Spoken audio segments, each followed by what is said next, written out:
As the family of Cheryl Uyaha now prepares to lay her to rest, uncle to the 9-year-old girl has come out to say that he cannot suspect anything other than that this was due to the rise in the crime rate. She was doing her grade 3 education at Gamam's Primary School in Commersdale and was said to have gone missing from her home on Sunday. Some passers-by found her mutilated body dumped along a path close to a riverbed near Stanford suburb, about 2 kilometers from her home. By the time the villager arrived at their home, mourners were beginning to flock in to comfort the bereaved family. I would say it's my Okafia. So it's like a child of my sister. So when all these things happened, I was in the countryside, busy with the farming activities, and then because of the poor reception, they could not make contact with me. So it was like, they were looking for me all the time, and then just the moment that I entered the area where I could even switch on the radio, I heard a broadcast from an announcement from the Afrikaans radio station. The way they were pronouncing the name, it was like, who is this? But it immediately captured my attention, but it did not cross my mind that it could be someone related to me, even though I was touched. And in my spirit, I was saying that, okay, now if it is a child and it's missing from yesterday, in the current state of affairs and the crime that we have, then she must be gone already. So that is, and immediately after that, maybe like 15 to 20 minutes, I got into the area where I could get reception, and then I received a call.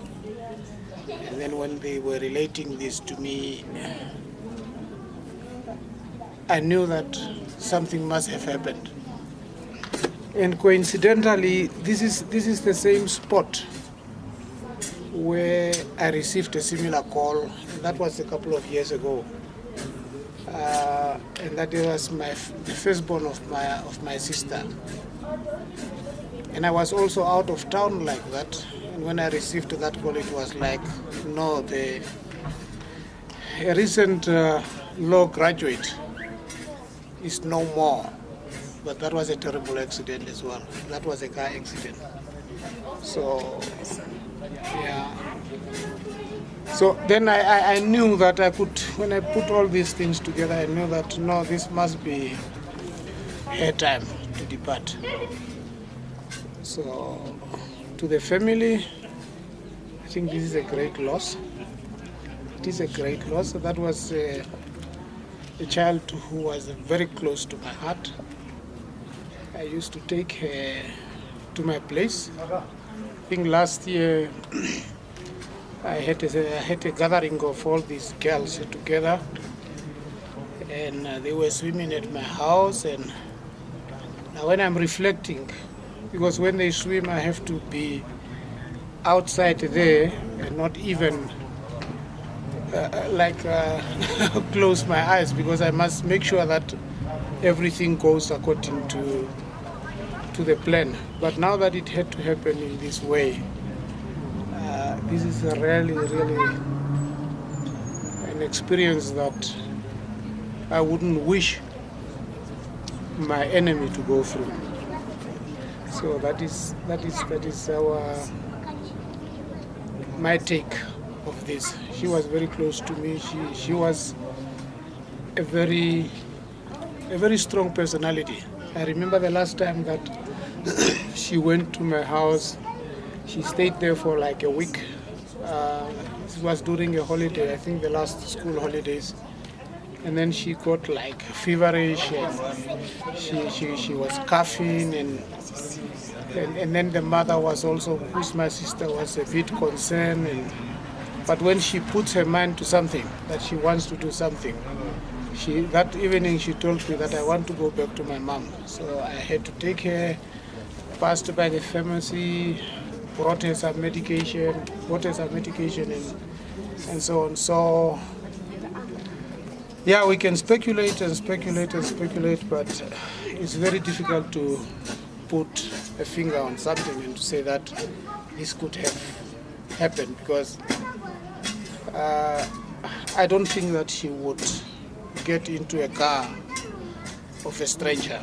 That's how strong a personality she was. So what I can suspect, but that is up to the law enforcement agency to confirm or to verify, but maybe it's the increase in crime and the things that are happening nowadays in the world. And this is, I spent some time in the UK, and I relate this to a lot of incidences similar. This is a UK style, European style type of killing, where they would cut up someone, and the story is just missing for 2 days, and then the third day the body is discovered, either a shallow grave or whatever. So we are trying to keep strong. Myself, I'm coming very fresh out of a similar situation. Last year, around April, I lost a child who was studying in China. My daughter, who was also very, very close to this one. They were like this, because she liked kids. And this was one of her favorites, nieces and cousins, the way we call it. So I don't know now, wherever she is now, my daughter that I lost last year, I think we are sharing the pain. And I'm sure that Cheryl will be received by my son, by my brother. I lost a brother many years ago, people who are very close to me. I lost a cousin, my sister's firstborn. All these people, when I add all this up, I'm sure that Cheryl will be received, will be welcomed in the doors of heaven.